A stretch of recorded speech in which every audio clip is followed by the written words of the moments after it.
So hello guys, कैसे हैं आप सभी। आई होप आप सभी अच्छे होंगे।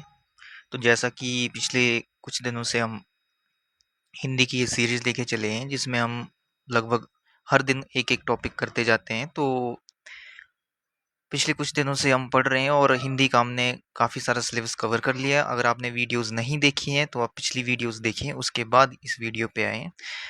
और हिंदी का हमने लगभग 70 to 80% सिलेबस हम कवर कर चुके हैं। तो अब ये कुछ लास्ट का सिलेबस बचा है, तो इसको भी हम अच्छे से करेंगे और पीवाईक्यूज भी डिस्कस करेंगे। तो आज का जो हमारा टॉपिक है ये बहुत ही आसान और व्यवहारिक टॉपिक है। यहाँ से आपके परीक्षा में कम से कम एक दो क्वेश्चन ज़रूर बनेगा। तो इसको आज हम देखते हैं कि इसमें क्या है। तो इस टॉपिक का नाम है वर्ण विचार। वर्ण विचार। अब इसमें क्या क्या आते हैं, इसमें आपके वर्ण वर्ण वाला टॉपिक भी आ जाएगा, ठीक है। फिर संज्ञा नहीं सॉरी, स्वर, व्यंजन,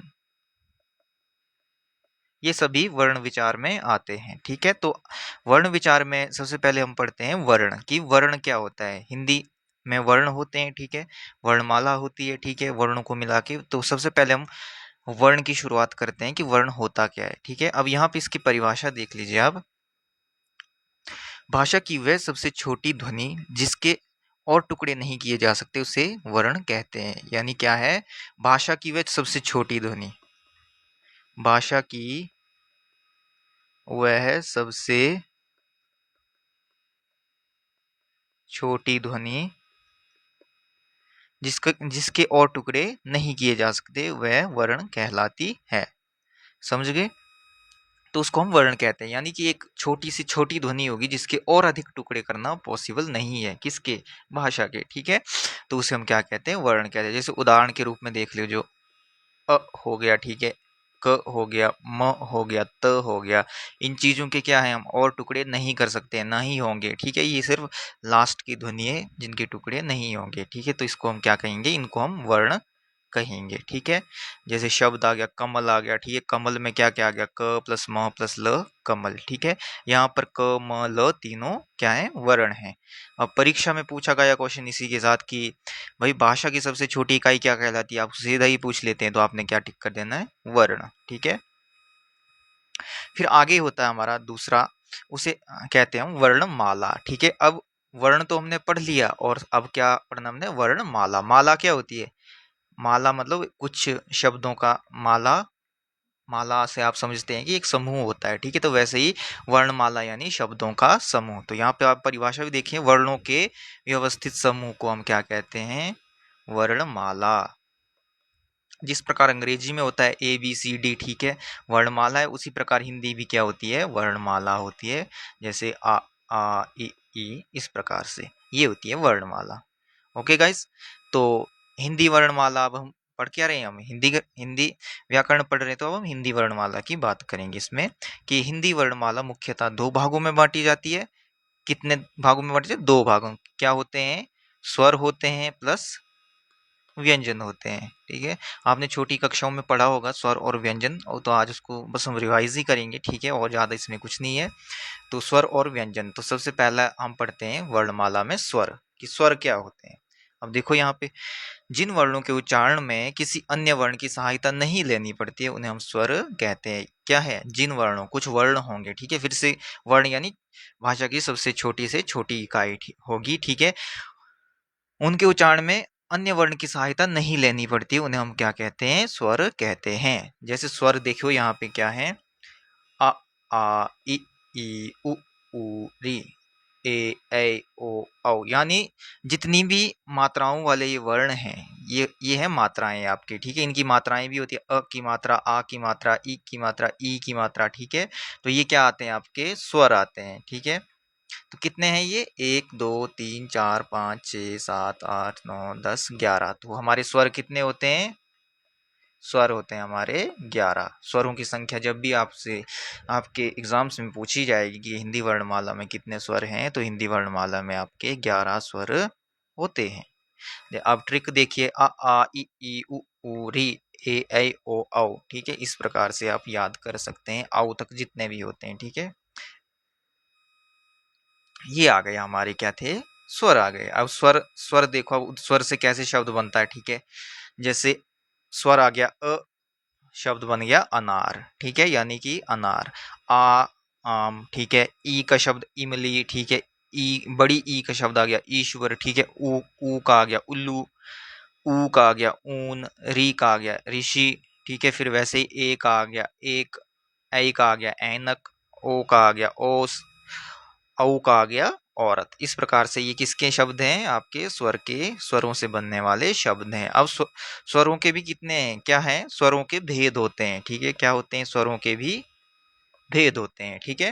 अब सबसे पहले हम पढ़ेंगे स्वर का पहला भेद है, ठीक है। टोटल कितने भेद हैं स्वर के? ये आप नीचे देख लीजिए कि स्वर के कितने भेद हैं। 3 भेद होते हैं, ठीक है। 3 भेद। पहला क्या आएगा आपका? ह्रस्व स्वर। दूसरा क्या आएगा आपका? दीर्घ स्वर। अब तीसरा क्या आएगा? प्लुत स्वर। समझ गए? तो सबसे पहले हम देखते हैं यहाँ पे ह्रस्व स्वर क्या होता है। अब ह्रस्व स्वर क्या होते हैं? जैसे आपने ऊपर स्वर देखे, यहाँ पे भी क्या है? अलग अलग प्रकार के स्वर हैं, जैसे आ ई उ ऊ ए ऐ, ठीक है। ऐसे ऐसे, ठीक है। कहीं पे थोड़ा सा समय लग रहा है, लग रहा है, कहीं पे आ लग रहा है, कहीं पे ई लग रहा है, कहीं पे ई लग रहा है, कहीं पे री लग रहा है, कहीं पे री लग रहा है, ठीक है। तो अब ये आवाजों पे डिपेंड करता है कि किस प्रकार के, यानी किस भेद के स्वर हैं। तो अब यहाँ पर देखो, ये हैं तो स्वर, लेकिन किस, इनके भी अलग अलग भेद होते हैं। तो पहला होता है ह्रस्व स्वर। ह्रस्व स्वर क्या है? अब जिनके उच्चारण में क्या है? कम समय लगे। क्या हुआ? जिनके उच्चारण में कम समय लगे, ये वाली यहाँ पे बात हो रही है। उच्चारण में कम समय लगेगा। तो अब आप देखिए यहाँ पे उच्चारण में कम समय, तो कैसे? जैसे ह्रस्व स्वर, ठीक है। यहाँ पर देखो अ ई उ री, ठीक है। इनके उच्चारण में क्या है? अ, ठीक है। जैसे ये देखो अ ई उ, नहीं ऊ नहीं उ री, तो क्या है? इनके उच्चारण में क्या लग रहा है? आपके मुंह से कम समय लग रहा है, जैसे हो रहा है, ठीक है। आपको खुद लग रहा है कि मतलब थोड़ी सी आवाज आ रही है, तो ये क्या है? कम समय लग रहा है, तो ये क्या हो गया? आपके ह्रस्व स्वर, ठीक है। अब ट्रिक आ ई उ री, ठीक है। वैसे ही दीर्घ स्वर। अब दीर्घ क्या होता है? दीर्घ होता है बड़ा, ज्यादा, ठीक है। दीर्घ स्वर यानी जिनके उच्चारण में अधिक समय लगे, ठीक है। दीर्घ स्वर में क्या आ जाएंगे आपके? आ गया, ई आ गई, ठीक है। ई से ज्यादा समय लग रहा है ई में, वैसे ही अ में ज्यादा समय, आ में ज्यादा समय लग रहा है से, ठीक है। ऊ आ गया, ऐ ए आ गया, ऐ आ गया, ओ आ गया, औ आ गया, ठीक है। ये वाला ये मत समझना कि ये क्या है? ह्रस्व स्वर है, नहीं। ये क्या है? आपका दीर्घ स्वर है। क्यों? जैसे आपने देखा कि, अब ऐसे मत समझना कि जो पहला है वो दीर्घ स्वर है, आ गया ह्रस्व स्वर, नहीं। ये आवाज के ऊपर डिपेंड करता है, ठीक है। जैसे आ में ज्यादा आवाज लग रही है, ई में भी, ऊ में भी, ए और ऐ, ठीक है। ये देखिए आप, ए में भी आपकी क्या है? ज्यादा ध्वनि लग रही है, तो यानी ये भी क्या है? आपका दीर्घ स्वर, ठीक है। आई उ ए आई ओ औ, ठीक है। ऐसे आप इसको याद कर सकते हैं। और हमारा तीसरा आता है, इसको बोलते हैं हम प्लुत स्वर। अब प्लुत स्वर क्या होता है? जिनके उच्चारण में 3 मात्राओं का समय लगे, यानी क्या है? पहले क्या लग रहा था? सबसे कम समय लग रहा था उसे दीर्घ स्वर, फिर दूसरे में, नहीं सॉरी, उसको ह्रस्व स्वर, और जिसमें ज्यादा समय लग रहा था उसको दीर्घ स्वर। अब प्लुत स्वर क्या है? उनके उच्चारण में 3 मात्राओं का समय लगेगा, यानी दीर्घ से भी ज्यादा लंबा समय लगेगा। उदाहरण के लिए देखो, ओम, क्या बन गया? ओम, यानी यहाँ पे दीर्घ से भी ज्यादा समय लग रहा है, तो ये क्या बन गया? ओम। तो ये आप समझ लाना इस शब्द से ही कि ये क्या है? आपका प्लुत स्वर। वैसे ही अब हमारे वर्णमाला का दूसरा प्रकार आता है, ठीक है। वो होता है व्यंजन। अब व्यंजन क्या है? जिन वर्णों के उच्चारण में स्वर की सहायता, ऊपर क्या था? स्वर में क्या था? इंडिपेंडेंट था, किसी की सहायता नहीं लेनी पड़ती थी, ठीक है। अब यहाँ पे है कि वर्णों को स्वर की सहायता से बोले जाते थे, लेकिन यहाँ पर क्या है? वर्णों के उच्चारण में स्वर की सहायता लेनी पड़ती है। स्वर की सहायता लेनी पड़ती है, उनके उच्चारण में स्वर की सहायता नहीं लेनी पड़ती थी, ठीक है। तो वह व्यंजन कहलाते हैं, यानी जहाँ पे जिन वर्णों में स्वर विद्यमान होता है, ठीक है, वो क्या होते हैं? व्यंजन होते हैं। तो उदाहरण देखो, क आ गया, क आ गया, ठीक है। यहाँ पे क्या है? क प्लस आ होगा, ठीक है। वैसे ही ग आ गया, ग में ग प्लस आ होगा, त आ गया, त में त प्लस आ होगा, तभी वो बड़ा त बनेगा, ठीक है। ट्रिक, जो अकेला नहीं बोला जा सकता वह व्यंजन है। क्या है? जो अकेला नहीं बोला जा सकता वह व्यंजन है। अब व्यंजनों का वर्गीकरण, व्यंजन 3 प्रकार के होते हैं। कौन कौन से होते हैं भाई? पहला स्पर्श व्यंजन हो गया, दूसरा अंतस्थ व्यंजन हो गया, और तीसरा ऊष्म व्यंजन हो गया। कौन कौन से हो गए? स्पर्श व्यंजन, 3 प्रकार के हमने स्वर पढ़े, दीर्घ स्वर, नहीं, सबसे पहले हमने पढ़ा ह्रस्व स्वर, दूसरा दीर्घ स्वर, तीसरा प्लुत स्वर। वैसे ही व्यंजन के 3 प्रकार हैं, स्पर्श व्यंजन, अंतस्थ व्यंजन, ऊष्म व्यंजन। अब स्पर्श व्यंजन देखते हैं। स्पर्श व्यंजन कहाँ से कहाँ तक होते हैं, ये हमने शायद पिछली वीडियोस में भी एक जगह पे डिस्कस किया था। आज हम कर लेते हैं अच्छे से कि क से कहाँ तक वर्णमाला में म तक कितने 25 व्यंजन होते हैं, ठीक है। 25 व्यंजन होते हैं, उन्हें हम क्या कहते हैं? स्पर्श व्यंजन कहते हैं। जैसे इसमें वर्ग आते हैं, ठीक है, जितने भी आपके वर्ग आते हैं, क वर्ग आ गया, च वर्ग आ गया, ट वर्ग आ गया, त वर्ग आ गया, ठीक है, फिर प वर्ग आ गया, ये जितने भी वर्ग हैं इनमें हर वर्ग में 5-5 वर्ण रहते हैं, ठीक है। यानी अगर 5 आपके वर्ग हैं और 5-5 वर्ण हैं तो कितने हो गए? 25 वर्ण हो गए। तो ये 25 वर्ण क्या है? क से म तक व्यंजन होते हैं। कौन से? स्पर्श व्यंजन कहते हैं इनको, ठीक है। ये याद रखना कि स्पर्श व्यंजनों की संख्या कितनी है? 25 है। और कहाँ से कहाँ तक है? क से लेकर म तक। क वर्ग में आ गया आपका क ख ग घ ङ, च वर्ग में आ गया च छ ज झ यहाँ, ट वर्ग में आ गया ट ठ ड ढ ण, त वर्ग में त थ ध ध न, और प वर्ग में प फ ब भ म। इसकी आप ट्रिक भी याद रख सकते हैं, जैसे कच, कच ट, कच टत, कच टतप, कच टतप, ठीक है। यानी क वर्ग, च वर्ग, ट वर्ग, त वर्ग, प वर्ग। ओके, याद रखो 5 वर्ग होते हैं, ठीक है। फिर पीवाई क्यूज में जैसे पूछा गया ये वाला क्वेश्चन, स्पर्श व्यंजनों की संख्या ही पूछ लिया। अब कितने थे? 25 थे। वैसे ही अब हमारे अंतस्थ व्यंजन आ गया। अंतस्थ व्यंजन में कौन कौन से होते हैं? य र ल व। अंतस्थ यानी कि जिनका उच्चारण करने में जो हवा है वो अंदर जाती है, ठीक है, उसको बोलता हूँ अंतस्थ व्यंजन। जैसे य र ल वो अब इनकी उच्चारण आपको खुद ही जब इनका उच्चारण करेंगे तो आपको लगेगा इनकी आवाज क्या है? अंदर जा रही है। तो ये क्या है? आपके अंतस्थ व्यंजन, य र ल व, ठीक है। तो ये कितने हैं? 4 हैं। कितने हैं? 4 है। कई बार ऐसे भी पूछ लेता अंतस्थ व्यंजन कितने हैं और कौन कौन से, सीधा आपने बोलना य र ल व। यहाँ पर देखो अंतस्थ व्यंजन कौन से? अब देखो श श स ह नहीं है, य र ल व अंदर की ओर आवाज जा रही है। ये तो दूसरे स्पर्श में आ गए, ठीक है, ये भी स्पर्श में आ गए, लेकिन ये क्या आ गए? आपके अंतस्थ में आ गए। समझ गए? व्यंजन। वैसे ही अब देखो ऊष्म व्यंजन। ऊष्म क्या होता है? अब आपका गर्मी, ऊष्मा गर्मी, ठीक है। ऊष्म व्यंजन यानी ऊष्म व्यंजन ऊष्म होता है गर्मी, यानी कि जिन व्यंजनों के उच्चारण में मुंह से ऊष्मा उत्पन्न होगी, यानी गर्म हवा निकलेगी, ठीक है। जैसे देखो श श स ह। अगर आपको ऐसे नहीं लग रहा है पता हो तो आप अपने मुंह के सामने हाथ हाथ रखिए और फिर बोलिए श श स ह, श श स ह, तो क्या आएगी? गर्म हवा निकलेगी। तो ये क्या हो गया? आपके ऊष्म व्यंजन, ठीक है। श श स ह, ये भी कितने होते हैं? 4 होते हैं। तो अब यहाँ पे जो पी वाई क्यू है वो आया था कि ऊष्म व्यंजन कौन सा है। अब यहाँ पे आपने पहचानना है। य क्या है? य में अंदर आवाज जा रही है तो क्या है? अंतस्थ व्यंजन है। ल क्या है? य र ल, ये भी आपका क्या है? अंतस्थ व्यंजन है। फिर य य र ल व, र भी आपका अंतस्थ व्यंजन है, लेकिन ल भी आपका अंतस्थ है। लेकिन श क्या है? श श स, क्या थे? श श स ह। तो यहाँ पे ऊष्मा उत्पन्न हो रही है, तो ये क्या था? ऊष्म व्यंजन। वैसे ही हमारा आगे आता है एक संयुक्त व्यंजन। अब संयुक्त व्यंजन क्या है? संयुक्त व्यंजन माने दो या दो से अधिक व्यंजनों के मेल से संयुक्त होता है, जुड़ा हुआ। नाम से आप समझ रहे हैं ना, संयुक्त यानी जुड़ा हुआ। तो दो या दो से अधिक व्यंजनों के मेल से बनने वाले वर्ण को हम क्या कहते हैं? संयुक्त व्यंजन। अब संयुक्त व्यंजन क्या होते हैं? क्ष। अब क्ष है, ठीक है, इसमें किसकी आवाज आ रही है? आपकी क की आ रही है और श की आ रही है।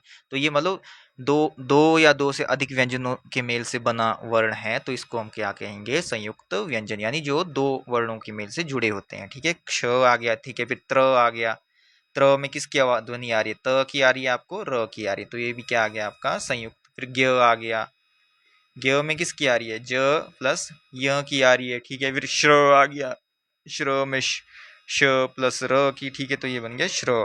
तो ये संयुक्त व्यंजन क्या हो गए? क्षत्र ज्ञ श्र, ठीक है। ये क्या? क्षत्र ज्ञ श्र, ये क्या आ गया आपके प्रमुख संयुक्त व्यंजन। ट्रिक है क्षत्र ज्ञ श्र। तो हमने क्या क्या पढ़े अभी? कितने प्रकार पढ़े व्यंजनों के?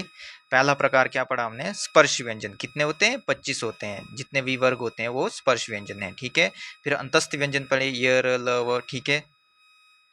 फिर ऊष्म व्यंजन पढ़े हमने, श श स, जहाँ में ऊष्मा निकलती है। फिर संयुक्त व्यंजन पढ़े जहां पर दो शब्दों से मिलकर बने होते हैं, ठीक जी। तो अब आगे PYQ से इनकी प्रैक्टिस करते हैं और इसके बाद ये हमारा टॉपिक ये भी कवर हो जाएगा। अब ज्ञ का निर्माण किससे हुआ है? अभी हमने डिस्कस किया। ज्ञ में किसकी आवाज आ रही है? ज प्लस य की, ठीक है। तो ये क्या आ गया? इसका आंसर आ गया। तो अब यहाँ पे एक और रह गया, ये है हमारा अयोगवाह। अब अयोगवाह क्या होता है? अयोगवाह आपने देखा होगा, अयोगवाह यानी अनुस्वार। उदाहरण संत। अयोगवाह किसको कहते हैं? ये जो आता है, ठीक है, इसको कहते हैं हम बिंदी, ठीक है, इसको कहते हैं अयोगवाह। बिंदी कहाँ होती है? अंग पे होती है, ठीक है। तो उसको हम क्या कहेंगे? अयोगवाह यानी अंग की बिंदी। ये क्या आ गया आपका? अयोगवाह। इसको अनुस्वार भी कहते हैं। उदाहरण के लिए संत, गंगा। तो ये जो बिंदी लग रही है इसको हम क्या कहते हैं? अनुस्वार कहते हैं, ठीक है। यानी ये अयोगवा वाले पार्ट में आता है। फिर वैसे विसर्गें आ गई, ठीक है। विसर्गें किसके साथ होती है? अह के साथ होती हैं, ठीक है। तो जैसे यहाँ पर देखो, दुख और प्रातः, ये विसर्गें आ गई, ठीक है। अब यहाँ पर पूछा जाए कि अंग और आह क्या है, तो आप क्या कहेंगे? ये अयोगवा है, जिसमें अंग को कहते हैं हम अनुस्वार, जिसमें ये बिंदी होती है, ठीक है। और आह को कहते हैं हम विसर्ग, ठीक है। आह में होती है विसर्ग, आह से हमें मिलती है ये विसर्ग। ओके, तो ये था आपका अयोगवाह। फिर वर्ण और अक्षर में अंतर, ठीक है। वर्ण क्या है? सबसे छोटी ध्वनि, ठीक है। अक्षर क्या होता है? वर्णों का समूह, दो या दो से अधिक वर्णों के मेल से क्या बनता? अक्षर बनता। जैसे क म त, ठीक है। फिर यहाँ पे कम, घर, जल, ठीक है। फिर उदाहरण आ गया, कम क प्लस म, क और म वर्ण है, ठीक है, कम अक्षर आ गया, ठीक है। फिर एसएससी की कुछ महत्वपूर्ण पीवाईक्यूज देख लो। हिंदी वर्णमाला में कितने कितने स्वर हैं? अभी डिस्कस किया, 11 स्वर हैं जी, ठीक है। हिंदी वर्णमाला का प्रथम वर्ण कौन सा है? ठीक है, प्रथम वर्ण आप सबको पता है, अ से शुरू होती है हिंदी वर्णमाला। फिर अंतस्थ व्यंजनों की संख्या कितनी है? अभी देखे हमने, य र ल व, कितने हो गए? 4 हो गए, ठीक है। फिर वैसे ही आगे देखो, ऊष्म व्यंजनों की संख्या कितनी है? ऊष्म यानी जिनसे हवा निकलती, तो कौन से थे? श श स ह, श श स ह। तो कितने बन गए? ये भी 4 बन गए, ठीक है। फिर एक लाइन की सुपर ट्रिक्स, यानी कि अब देखो यहाँ पे स्वर अ आ इ ई उ ऊ री ए ऐ ओ औ, ठीक है। इस ये होते हैं स्वर, 11 स्वर। ह्रस्व क्या आ गए आपका? है अ इ उ री, ठीक है, अ इ उ री, ठीक है। तो ये क्या आ गए? आपके 4 ह्रस्व आ गए, ठीक है। फिर दीर्घ क्या आ गए आपके? ठीक है, आ ई उ ए ऐ ओ औ, ठीक है। ये कितने आ गए? 1 आ गया, 2 आ गया, 3 आ गया, 4 5 6 7, 7 आ गए आपके दीर्घ और 4 आ गए ह्रस्व। ये संख्या याद रखनी है। स्पर्श 25 होते हैं, अंतस्थ य र ल व 4 होते हैं, ऊष्म श श स ह भी 4 होते हैं, संयुक्त भी 4 होते हैं, क्षत्र ज्ञ श्र। फिर 5 वर्ग क च ट त प, ठीक है, यानी कवर्ग, चवर्ग, टवर्ग, तवर्ग, पवर्ग, ठीक है। ये वर्ण और वर्णमाला का पूरा क्या है? आधारभूत अध्याय। इसके पढ़ने के बाद आपको अगला विषय, यानी ऑब्वियस सी बात है कि ये आप कर लेंगे, यहाँ से आपके क्वेश्चंस बनेंगे ही बनेंगे कि जैसे स्वर क्या होते हैं, व्यंजन क्या होते हैं, अंतस्थ व्यंजन क्या होते हैं, ऊष्म व्यंजन क्या होती हैं। इनमें लोगों को कन्फ्यूजन रहती है हमेशा, ठीक है, जो आपकी आज शायद दूर हो गई होगी, ठीक है। कि ह्रस्व क्या होते हैं, स्वर क्या होते हैं, ह्रस्व स्वर क्या होते हैं, दीर्घ स्वर क्या होते हैं, स्पर्श व्यंजन क्या होते हैं, अंतस्थ क्या होते हैं, ऊष्म क्या होते हैं। तो ये आपका कॉन्सेप्ट आज पूरी तरह से हमने क्लियर करवा दिया, ठीक है। जो हमारा अगला विषय रहेगा उसमें हम पढ़ेंगे घोष, अघोष, अल्प प्राण, महाप्राण और उच्चारण स्थान। उच्चारण स्थान से तो भाई ये काफी इंपॉर्टेंट टॉपिक है, स्टार मार्क कर देते हैं इसको, इसको हम पढ़ेंगे कल की कक्षा में। आप सभी अच्छे से देखिए, तब तक आप पहले ये देखिए, उसके बाद आप उच्चारण स्थान पे आइए, और उच्चारण स्थान का आपसे 1 या 2 क्वेश्चन बनेगा ही बनेगा, ठीक है। उच्चारण स्थान से तो डेफिनेट है, ठीक है, हर साल पूछा जाता है जितने भी एग्जाम्स होते हैं आपके, जहाँ भी होते हैं, ठीक है। तो आज के लिए इतना ही। आप सभी खुश रहिए, आनंद रहिए, मस्त रहो, पढ़ो, आगे बढ़ो।